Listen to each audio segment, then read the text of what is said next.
Well, good morning and welcome back to our YouTube channel, Soaring Together. In last week's video, we took you on part of our road trip as we headed from Yuma to Montana. And I told you that this week we were going to do part 2 of that road trip. Well, while I was working on the video, the footage was just not perfect for me. We did have a lot of rain on the way, and because we had had our windshield repaired, the windshield wiper on my side was not cleaning the windshield very well, and so I just didn't get good footage. So today I just want to come to you and we're just going to talk for a while. So I'll tell you a little bit about that second part of the trip. After we went through the Virgin River Gorge, we headed on up to Cedar City, where we stopped at a Walmart for the night. And usually when we're traveling, if we do plan to stop at a Walmart, I'll get on my RV Parky app and check out the Walmarts in the area, which we had already been through Cedar City a few years ago, so I knew there was a super Walmart there. We had not stayed overnight at that Walmart. So I get on the RV Parky app and I click on the Walmart, and it will tell you if they allow overnight parking. But I always go ahead and call to just make sure that it is okay for us to park for the night. And we needed a few things at Walmart, so we went in and did a little shopping after we got there. But the next morning, we had planned on leaving early, but Ricky got up before 6 a.m. At daylight and noticed that there were some employees coming in, parking around us. So we decided to get on the road, get out of there before we got blocked in. So that's one thing that you want to make sure of when you do park overnight at a Walmart. Get up early, because those vehicles come in there and they don't care to block you in. So we got on the road, and the second place that we, or actually on the road that day, the first place that we stopped, we knew there was a large Harley-Davidson dealership just south of Salt Lake City, and we were going to be hitting that area right at the time that they were opening. So we didn't think they would be very busy yet with vehicles parked around the building. And I also got on Google to check Google Earth to see what type of parking they had around the building, because we are a large rig. So Ricky decided that we would stop because according to Google Earth, in the back of the building they have, and a lot of the Harley dealerships have this, is a area where they do their motorcycle school training, or their riding school training. So we saw that we would be able to access that pretty easy and get turned around. And so we pulled in behind the building and the gate was locked. But just so happened there was an employee that was coming in with a trailer, and he had to get in that area to turn around too.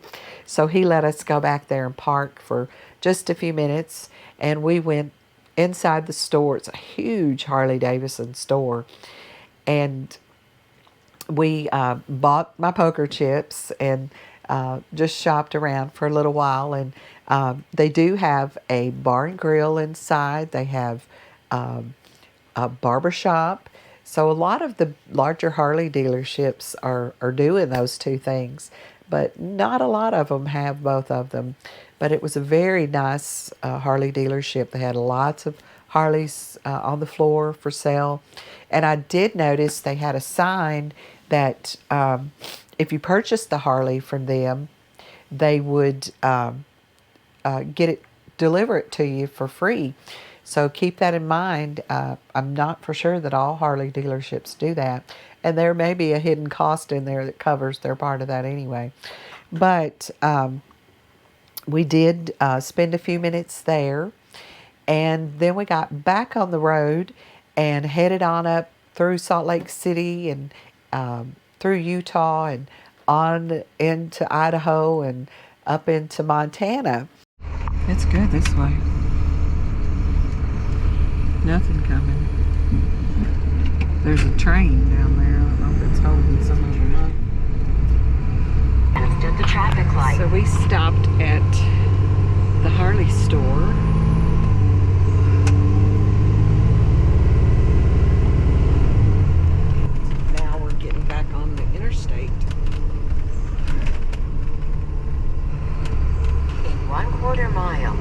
turn left on I-15 North.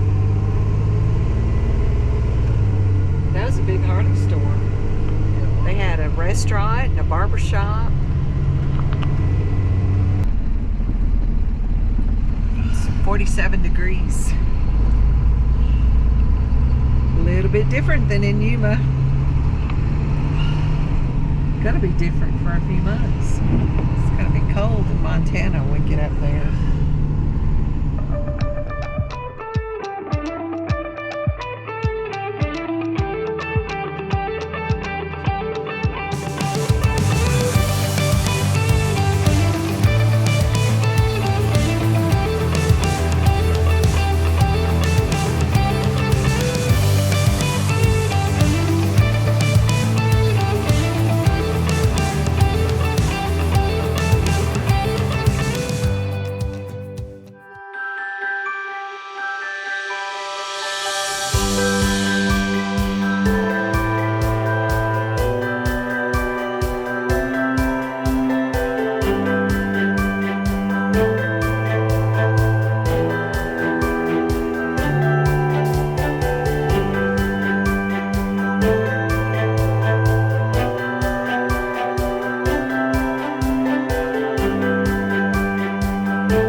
So we had been that route before, and but never the north direction. We had the year that we came to Montana, we came in a different direction when we came in. So yeah, it was an okay drive. It was a lot of rain that day, like I said, but no snow, luckily. And if you, by the way, if you look on the radar now, we are in Coram, Montana, and the radar, I know last night and this morning was showing lots of snow here, but we don't have any snow where we are because we're in a lower area. We're at about 3,000 foot right now above sea level, and the mountains are quite a bit higher, so all of that snow that you see on the radar is actually up in those mountain peaks, because we don't have any right here right now. And actually the sun's trying to shine, and the weekend is supposed to be a beautiful weekend. But back to our trip, we did stop that second night. We stopped in Deer Lodge, Montana, and we had been there at that RV park before. It's Indian Creek RV Park. Back over that direction, the mountains were pretty when we got here yesterday. There's snow on top of them.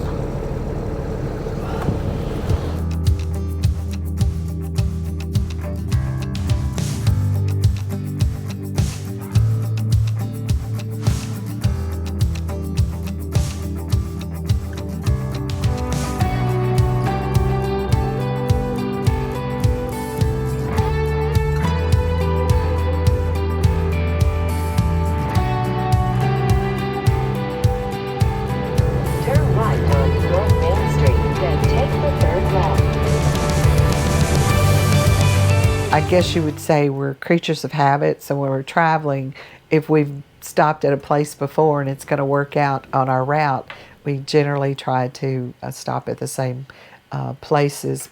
But this RV park is just right off the interstate. It's easy access to it, and we only had about 200 miles to go the next day to get here to Coram, to our destination for the summer. We were only on the interstate a little while to Missoula, and then we got off on 2-lane roads, and beautiful drive coming around Flathead Lake.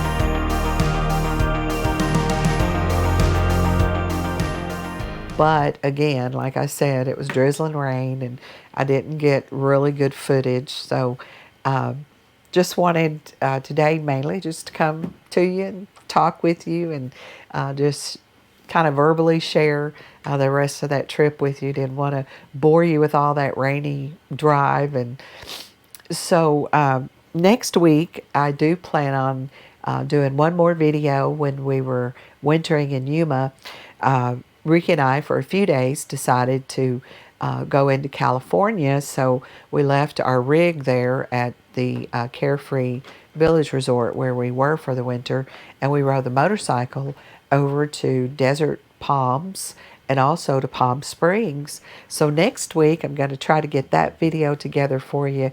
We had a wonderful time there. We rode the motorcycle up in the mountains, and then we also took a tram up to one of the mountain peaks there in Palm Springs. So we had a wonderful trip, and just want to share that one with you next week. And then for the summer, we're going to be looking at maybe doing some hiking while we're here in Glacier. We're even planning to go up into Canada, maybe ride the trike up, maybe spend a night or two up there. And so we should have some good mountain footage for you coming up in some of the videos. But I just want to end this video in saying thank you to all of you who are following us along on our journey. We appreciate all of you so very much. We get texts from you, and I know Ricky texts a lot of you, so we try to keep in touch with a lot of you. And if we haven't gotten in touch with you in a while, drop us a text or drop us an email or just a comment on one of our videos. Let us know how you're doing. We also have the Facebook accounts set up in the Soaring Together name. So hop on there and just share with us what you're up to, what you're doing this summer. And we love the RV life. We love the people that we've met, and just hope that we'll get to see more of you this summer.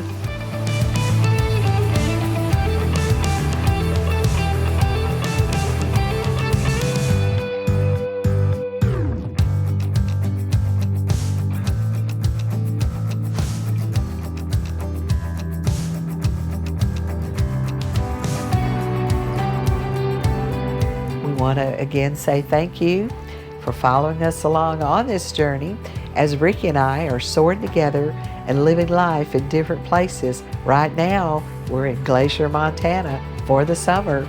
Thanks for watching.